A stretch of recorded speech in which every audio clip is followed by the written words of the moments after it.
Latino Network celebrates the 20th annual memorial breakfast of Cesar Chavez by honoring his legacy.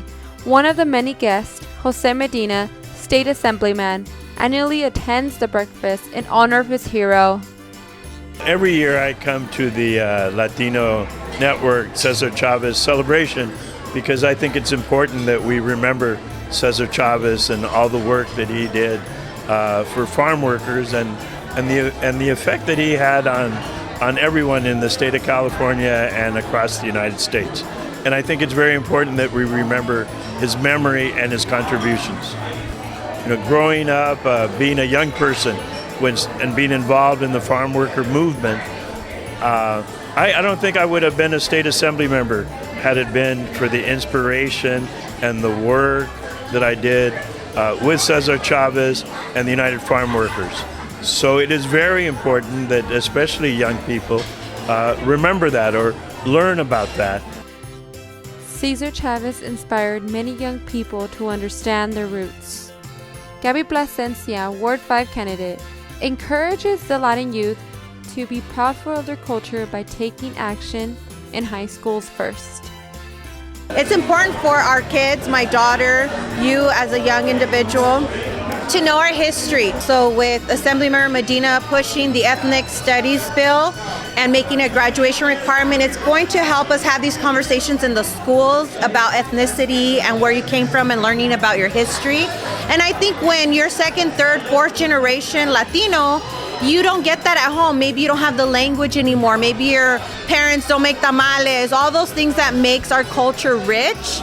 I think it's something that they can get in the schools. So I think that's why it's so important to pass the ethnic studies bill to ensure that those third, fourth generation Latinos are still learning about their heritage, where they came from, and what they need to do to help us be successful in the future. The Ethnic Studies Bill would be a course on the study of race and ethnicity to help understand Chavez's history. We need to understand our history, our culture, and what Cesar Chavez has done for our families across the state and across our nation. I mean, fighting for labor rights, fighting for dignity on the workforce.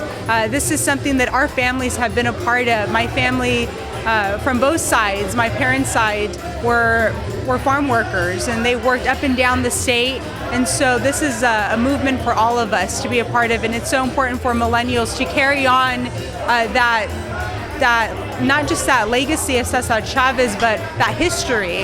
And so we need to carry down from generation to generation so that we can always preserve it. The importance of Cesar Chavez Day is explained by the honored guest speaker Elisa Medina by expressing the many racial issues still happening in America today. Well, I think this is particularly important for today's young people because we are facing some huge challenges. And the only way to deal with them is to make sure that today's young people take on the responsibility for leading us into the future. I've no doubt that when today's young people take up their responsibilities, that we will have a much better America than the one they inherited from us. And, you know, once we start connecting and talking to each other, it'd be amazing. It'll spread like wildfire. Next thing you know, you've begun to build a movement. And it'll be one of those movements that'll be unstoppable. And there's no question in my mind that when people start doing that, change is not only possible, it's inevitable. This is Kenya Marufo with Riverside College News.